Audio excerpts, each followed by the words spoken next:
हमारी योजनाएं जो हम चला रहे हैं और उसमें जो सफलता हमको मिल रही है उसकी एक एक करके मैंने चर्चा भी की है। उन्होंने बहुत रुचि लेकर के सब सुना भी और कई चीज़ों में रुचि भी है करके सब सुना भी और कई चीज़ों में रुचि भी है।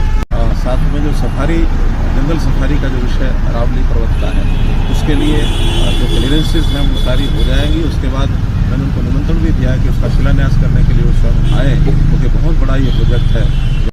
साथ में जो सूरजकुंड में 3 फरवरी को मेला शुरू हो रहा है, आर्ट एंड क्राफ्ट मेला, इस पर भी मैंने निमंत्रण दिया कि उसके उद्घाटन के अवसर पर वो स्वयं आएँ क्योंकि हम हर वर्ष किसी एक देश को पार्टनर कंट्री बनाते हैं, किसी एक प्रदेश को उसका थीम के रूप में, जैसे इस बार नॉर्थ ईस्ट के प्रदेशों को हमने इसमें बुलाया है और G20 के देशों के लोग भी जो यहाँ आए हुए होंगे, हालांकि उनका कोई प्रोग्राम उस लिस्ट में तो नहीं है लेकिन फिर भी हम उनको निमंत्रण देंगे ताकि अलग अलग दिनों में 15-16 दिन का जो कार्यक्रम है वहाँ के लोग आकर के उसका आनंद लें। तो देखिए ये उनका एक पॉलिटिकल कार्यक्रम है और पॉलिटिकल कार्यक्रम हर पार्टी अपना करती रहती है। उन्होंने भी यात्रा निकाली है, यात्रा निकालेंगे, बाकी लोग भी अपने कार्यक्रम करेंगे।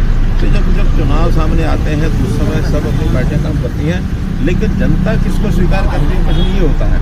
जनता में कहीं किसी प्रकार का इस यात्रा को लेकर के कोई उत्साह नहीं है और बहुत सामान्य तरीके से जैसे चलती है वैसे एक यात्रा ये चली है।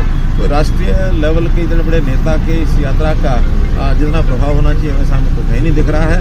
और कांग्रेस जिस प्रकार से उनका अपना घर टूटा फूटा है, उस टूटे फूटे घर को ध्यान में रखें तो भारत जोड़ने की बात चला रहे हैं, तो भारत जोड़ने का काम खतरा आया हुआ भारत को।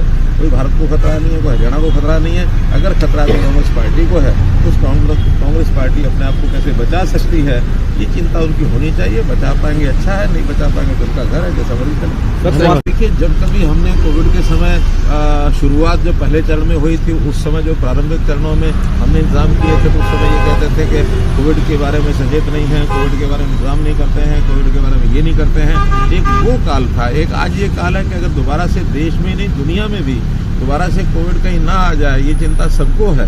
और अगर ये चिंता व्यक्त करते हुए देश के प्रधानमंत्री जी ने सब लोगों को बुला करके और आगे से सचेत होने की बात कही है और उनको अगर कहा भी है तो एक प्रकार का उनको एक सचेत करने के लिए कहा गया है और सचेत करने की बात को भी आलोचना करेंगे कि हमारी यात्रा के कारण से कहा गया, ऐसा नहीं है। आखिर एक ऐसी भयंकर बीमारी है, न केवल अपने प्रदेश देश को दुनिया को ये हिलाए बैठी है।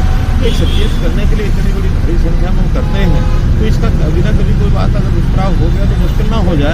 हमने कोई यात्रा उनकी रोकी नहीं है लेकिन उनको सचेत करना ये देश की सरकार का एक काम होता है। हमने सचेत किया कि